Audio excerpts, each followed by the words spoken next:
नमस्कार, मैं हूं पंकज श्रीवास्तव। सत्य हिंदी के खास कार्यक्रम सुनिए सच में आपका स्वागत है। आज बात चाबहार बंदरगाह की। क्या ईरान में भारत के सहयोग से विकसित किया जा रहा यह बंदरगाह पाकिस्तान में चीन के जरिए विकसित हो रहे ग्वादर बंदरगाह का जवाब है? इसके बन जाने से भारत को क्या फायदा होगा और क्या ईरान पर लगाए गए अमेरिकी प्रतिबंधों की वजह से इस परियोजना में अड़चनें आ रही हैं, जिससे भारत को परेशानी हो सकती है? इस परियोजना में अफगानिस्तान को शामिल करने का क्या मतलब है?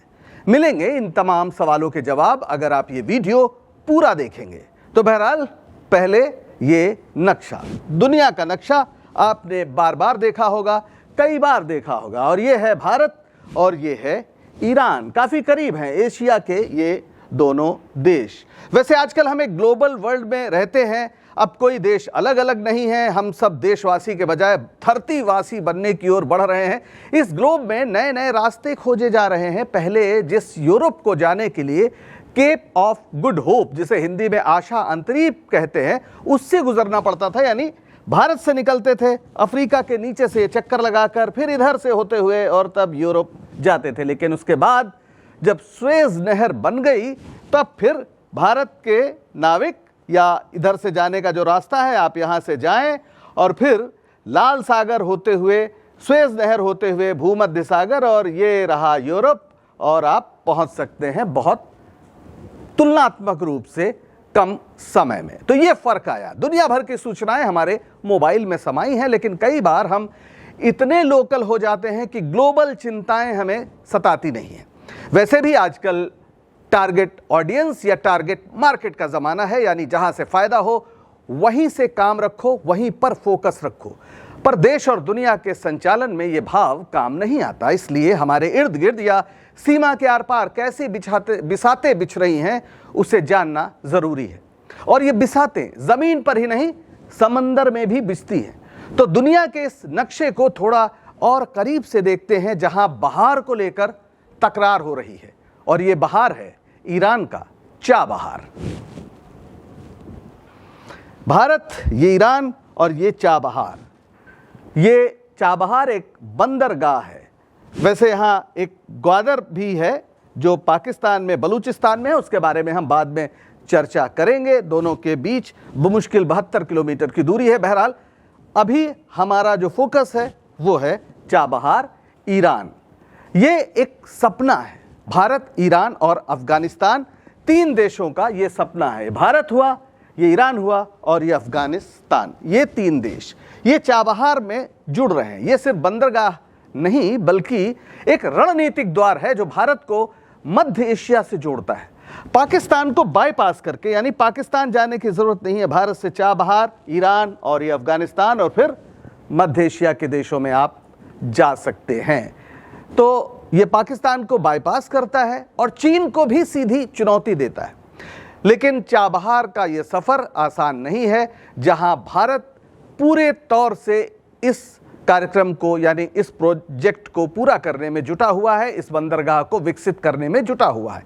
इसका इतिहास, इसकी राजनीति, और जिसको अंग्रेजी में जियोपॉलिटिकल कहा जाता है, वो एक टकरावों से भरी कहानी है। अब चाबहार हमने बोल ही दिया है तो आप ये भी सोच रहे होंगे कि ये है क्या, किस भाषा का शब्द है। जाहिर है फारसी का है। चा माने चार और बहार माने बसंत, यानी चारों तरफ बसंत हो जहां, वो चाबहार है।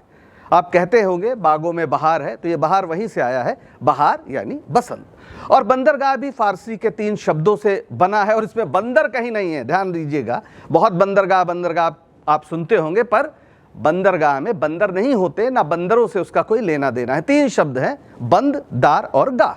बंद का मतलब होता है जहां, यानी बंद हो गई चीजें, आप किनारे पर आ गए, पानी की एक तरह से अंत हो गया। और दार यानी दरवाजा, जहां से आप प्रवेश करते हैं जमीन पर। गाह यानी जगह, तो चीजों को रखने की जगह। तो यहां पर अर्थ है कि बंदरगाह वो जगह है जो प्रवेश द्वार के साथ साथ पानी के जहाजों की आराम करने की जगह है। अंग्रेजी में बोले तो पोर्ट। तो ये चाबहार बंदरगाह ईरान के दक्षिण पूर्वी तटीय राज्य सिस्तान बलूचिस्तान में स्थित है। ये सिस्तान बलूचिस्तान है, ओमान की खाड़ी है उसके एकदम बगल में। वैसे भारत और ईरान के रिश्ते तो हजारों साल पुराने हैं, सांस्कृतिक, भाषाई और व्यापारिक भी। वैसे भी ईरान का सही अर्थ है आर्यों का देश, और आर्यों की एक शाखा ही थी जिसने भारत में आकर वेदों की रचना की। कुछ लोग इसको सुनकर शायद बुरा मान जाए, लेकिन ये इतिहास का एक प्रमाणित तथ्य है। इस्लाम के आगमन से पहले ईरान में मूलतः अग्नि पूजक थे, जिन्हें आज हम पारसी के रूप में जानते हैं, और वहाँ से अग्नि लेकर वो भारत आए थे, और तमाम पारसी मंदिरों में कहते हैं कि वही अग्नि आज भी जल रही है। इंदिरा गांधी के पति और राजीव गांधी के पिता फिरोज गांधी भी पारसी ही थे, यानी अग्नि पूजक, जैसे रतन टाटा भी पारसी थे। खैर, बात हम चाबहार बंदरगाह परियोजना की कर रहे हैं। चाबहार परियोजना की शुरुआत 2003 में वाजपेयी सरकार के समय हुई, पर असल गियर लगा मनमोहन सिंह के समय, जब भारत ने चाबहार तक रेल नेटवर्क बनाने और पोर्ट के 2 टर्मिनल विकसित करने की योजना बनाई। लेकिन उस समय अमेरिका के जो प्रतिबंध लगे थे, उसकी वजह से काम बढ़ नहीं पाया या काम रुक गया। पर अब आपके मन में ये सवाल उठ ही रहा होगा कि आखिर भारत क्यों चाबहार को विकसित करना चाहता था और चाहता है? क्या उसके पास अपने बंदरगाह नहीं है जिन्हें विकसित करे? तो जरा गौर से इस नक्शे को देखिए। अभी भारत को यूरोप और मध्य एशिया पहुंचना हो तो वो कहां से पहुंचे? थोड़ी देर पहले भी मैंने आपको बताया था कि किस तरीके से वो एक ये नक्शा देखिए। मैंने अभी बताया आपको कि यहां से अगर उसे चलना हो और यूरोप जाना हो तो ये पूरा पीछे जाएगा, यानी यहाँ से घूम के और फिर अफ्रीका का पूरा चक्कर लगाते हुए यहाँ, लेकिन बाद में ये स्वेज नहर बनती है, लाल सागर से भूमध्य सागर, और फिर वहाँ पर वो पहुँचते हैं। लेकिन अभी अगर उसे पहुँचना हो और कहीं, यानी सड़क मार्ग से यूरोप आसानी से कैसे पहुँच सकता है, उसका क्या रास्ता हो सकता है? तो ये जो चाबहार बन रहा है, उससे भारत के लिए मध्य एशियाई देशों में पहुंचना भी आसान हो जाएगा, और इसके अलावा वो यूरोप भी पहुंच जाएगा। कैसे, ये भी हम आपको बताते हैं। इसके अलावा जो अफगानिस्तान जाने का रास्ता है वो भी मिलता है। कैसे कि यहाँ पर ईरान है, यहाँ अफगानिस्तान है। अगर यहाँ से पोर्ट से आप आएंगे तो इधर से आप जा सकते हैं। अभी मैं थोड़ा इसको और आपको विस्तार से समझाऊंगा, और इसका सबसे महत्वपूर्ण मसला यह है कि पाकिस्तान से गुजरना नहीं पड़ेगा और अफगानिस्तान होते हुए आप मध्य एशियाई देशों तक पहुंच जाएंगे। तो यानी ये बंदरगाह जो है वो व्यापारिक समृद्धि का द्वार हो सकता है। इसका फायदा अफगानिस्तान को भी होगा, जो चारों तरफ से जमीन से घिरा है, यानी लैंड लॉक कंट्री है। उसे समुद्र के रास्ते का एक रास्ता मिल जाएगा, ऐसे समझिए आप। ये अभी जो आपको बताया, ये आया इधर। ये भारत अफगानिस्तान को गेहूं, सीमेंट और दवाइयां भेजता है। इसके अलावा बाघा बॉर्डर से पाकिस्तान ट्रांजिट की इजाज़त नहीं देता है। ये एक समस्या आती है। यानी अगर भारत से अगर जाना हो अफगानिस्तान, तो सही तो यह है कि आप बस पाकिस्तान क्रॉस करें और काबुल पहुंच जाएं, लेकिन अभी जो स्थिति है वो संभव नहीं है, क्योंकि पाकिस्तान बाघा बॉर्डर से जो एक रास्ता हो सकता है उसमें आमतौर पर बाधाएं होती हैं और तनाव रहता है, आप जानते ही हैं। तो अब दूसरा मसला क्या है इसमें, अगर ऐसा कुछ हो जाए तो ऊर्जा जो संसाधन है उन तक एक आसान पहुंच हो जाएगी। ईरान और मध्य एशिया के पास विशाल प्राकृतिक गैस और तेल के भंडार हैं। चाबहार से भारत इन संसाधनों को international north south transport corridor यानी INSTC के जरिए आर्मेनिया, अजरबैजान और रूस तक पहुंचा सकता है। भारत ने एक समझौता किया 2016 में ईरान के साथ $500 मिलियन का। इसमें चाबहार के शाहिद बेहश्ती टर्मिनल को विकसित करने का प्लान था। अभी मैंने एक शब्द बोला INSTC, ये बहुत महत्वपूर्ण है इसको समझना, और इससे आप समझ सकते हैं कि इस समय ग्लोब पर जो इंफ्रास्ट्रक्चर है वो किस तरह से डेवलप किया जा रहा है। ये पूरा INSTC है। अब अगर आप यहाँ से देखें तो अभी अगर आपको जाना है तो रास्ता यही है कि भारत से आप जाएंगे अफ्रीका के इधर स्वेज नहर को होते हुए और फिर आप यूरोप पहुँचेंगे और सीधे आपको, तब आप कहीं घूम के रूस की ओर या फिर मध्य एशियाई देशों की ओर या यूरोप की ओर आप जाएंगे। लेकिन अभी जब ये नया कॉरिडोर जिसका अभी मैंने नाम लिया, उसके बन जाने से एक तो पाकिस्तान पर निर्भर नहीं रहना पड़ेगा।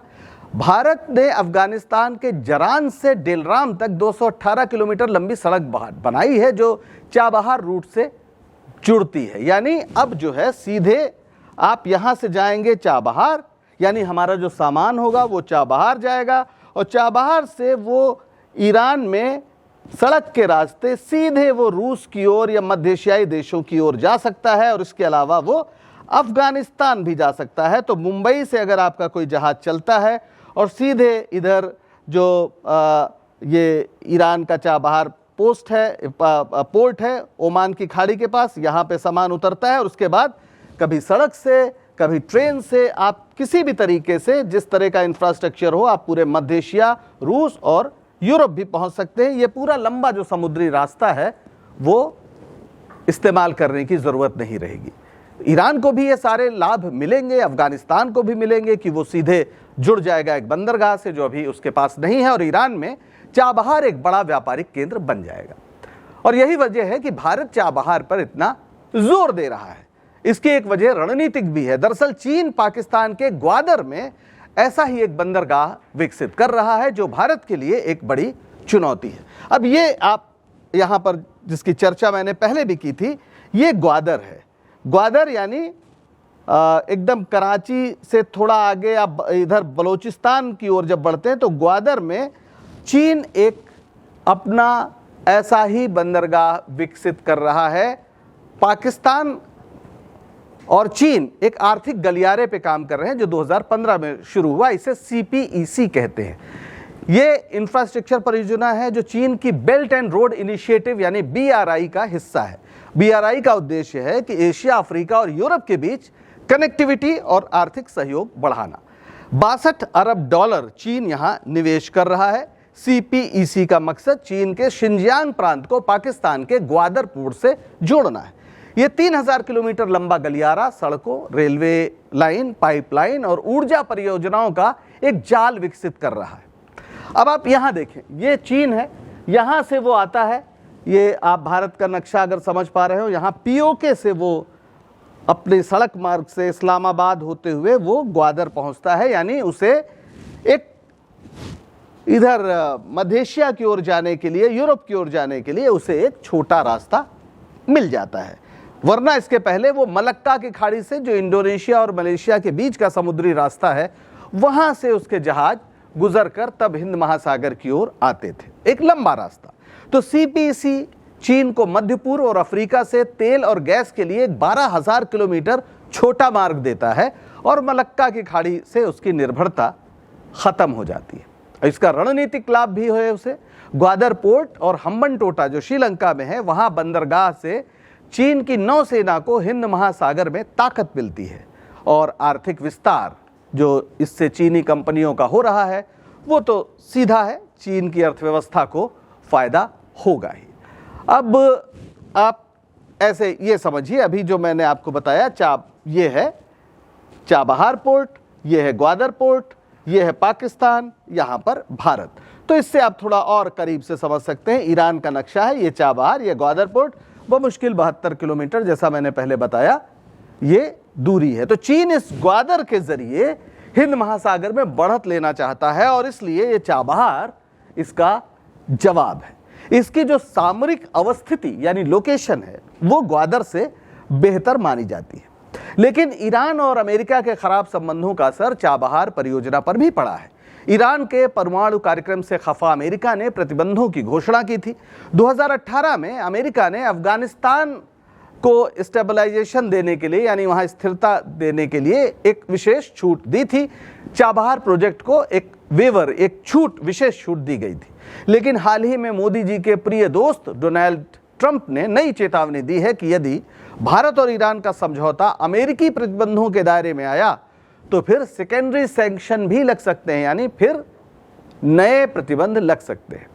इससे भारत को $120 मिलियन का निवेश जो वहां हुआ है और 250 मिलियन की जो क्रेडिट लाइन है उस पर एक झटका लग सकता है। वैसे भारत ईरान व्यापार पहले से प्रभावित है। 2018-19 में भारत का ईरान से आयात 13 अरब डॉलर था, जो 2019 के बाद महज 1 अरब डॉलर से कम रह गया है। यानी अमेरिका का रुख भारत के लिए चुनौती है, क्योंकि यह चाबहार परियोजना को धीमा कर सकता है। उधर तालिबान दोनों परियोजनाओं का समर्थन कर रहा है। चाबहार उसे भारत और ईरान के साथ व्यापार का मौका देता है, जबकि BRI यानी बेल्ट एंड रोड इनिशिएटिव उसे चीन के साथ आर्थिक सहयोग का अवसर देता है। यह भारत के लिए थोड़ी चिंता की बात हो सकती है कि तालिबान चीन के साथ भी खड़ा हो रहा है, यानी अफगानिस्तान। तो अब उससे CPEC जो चीन पाकिस्तान आर्थिक गलियारा है उसको ज्यादा लाभ मिल सकता है। भारत को भी लाभ काफी है। क्या है? भारत ने चाबहार हाजीगक कॉरिडोर में 21 अरब डॉलर का निवेश तय किया है, जिसमें हाजीगक में 11 अरब डॉलर की लौह अयस्क परियोजना भी शामिल है। चाबहार से INSTC के जरिए यूरोप और रूस तक व्यापार कर सकते हैं और इसकी लागत में 30 से 40% तक कमी हो सकती है, और इससे भारत का जो क्षेत्रीय प्रभाव है वो भी बढ़ेगा। चाबहार भारत के को मध्य एशिया में अपना प्रभाव बढ़ाने का मौका दे सकता है, क्योंकि सीधे भारत के व्यापारिक रिश्ते मध्य एशियाई देशों तक आसानी से संभव होंगे, जो ऊर्जा के लिहाज से काफी समृद्ध इलाका है। यानी भारत के लिए ये गेम चेंजर परियोजना है। ईरान ने चाबहार के पहले चरण का 70% काम पूरा कर लिया है, जिसकी लागत 340 मिलियन डॉलर है। भारत ने शाहिद बेहश्ती टर्मिनल को विकसित करने के लिए 120 मिलियन डॉलर का निवेश किया है। 2024 में भारत और ईरान ने 10 साल का समझौता किया, जिसमें भारत को पोर्ट यानी चाबहार को संचालित करने का अधिकार मिल गया है। भारत ने चाबहार और जरंज रेलवे लाइन पर काम शुरू किया है, जो अफगानिस्तान को जोड़ेगा। यानी अब वहां से चाबहार से अफगानिस्तान तक ट्रेन चल सकती है, तो भारत का सामान या अफगानिस्तान का सामान भारत और भारत का सामान आसानी से पहुंच जाएगा अफगानिस्तान, बिना बीच में पाकिस्तान को लाए। पहले चरण का काम 2025 के अंत तक पूरा होने की उम्मीद है, लेकिन अमेरिकी प्रतिबंधों के कारण देरी हो सकती है। पूरी परियोजना यानी रेलवे और जो पूरा औद्योगिक क्षेत्र के विकास का मसला है, यह 2030 तक पूरा हो जाएगा। यानी निष्कर्ष क्या हुआ? निष्कर्ष ये है कि ये जो चाबहार पोर्ट है, ये भारत के लिए एक रणनीतिक मास्टर स्ट्रोक है, जो उसे मध्य एशिया और यूरोप तक पहुंच देता है। भारत, चाबहार, ईरान, अफगानिस्तान, यहाँ से होते हुए, ईरान से होते हुए भी आप यूरोप की ओर भी जा सकते हैं और मिडिल ईस्ट भी जा सकते हैं, और इधर से मध्य एशियाई देशों की ओर यानी अजरबैजान वगैरह की ओर इधर से आप जा सकते हैं। हालांकि ये ग्वादर का कोई सीधा जवाब नहीं है जहां चीन अपना एक पोर्ट विकसित कर रहा है, लेकिन भारत की जियोपॉलिटिक्स का एक जबरदस्त हिस्सा है, उसकी रणनीति का हिस्सा है। तालिबान चाबहार का समर्थन कर रहा है, लेकिन उसने बेल्ट एंड रोड इनिशिएटिव यानी BRI के साथ समझौता किया है, जो भारत के लिए थोड़ी चिंता की बात हो सकती है। अमेरिका के प्रतिबंध चाबहार को प्रभावित कर सकते हैं, लेकिन भारत को इससे 21 अरब डॉलर से अधिक का आर्थिक लाभ हो सकता है। परियोजना 2030 तक पूरी हो जाएगी अगर चुनौतियों को दूर कर दिया जाए। चाबहार भारत की एक ऐसी दूरदर्शी नीति है जो एशिया की राजनीति को नए सिरे से गढ़ सकती है। यह बंदरगाह चीन को एक कूटनीतिक संदेश है कि भारत एक्ट ईस्ट के साथ साथ कनेक्ट वेस्ट भी करना जानता है, लेकिन सवाल यह है कि क्या भारत और ईरान मिलकर इसे वक्त पर और पूरे संकल्प के साथ पूरा कर पाएंगे। मोदी जी के प्रिय मित्र ट्रंप अगर अड़ंगा मारेंगे तो शायद यह संभव नहीं होगा, और नहीं मारेंगे तो संभव होगा। तो आज के लिए बस इतना ही। अगर आपको हमारा ये प्रयास पसंद आया हो तो लाइक करें, शेयर करें और सब्सक्राइब करें।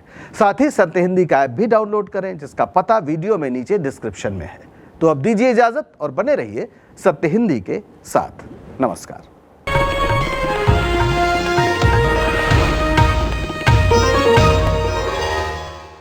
Disclaimer under Section 107 of the Copyright Act 1976. Allowance is made for fair use for purposes such as criticism, comment, news reporting, scholarship, and research.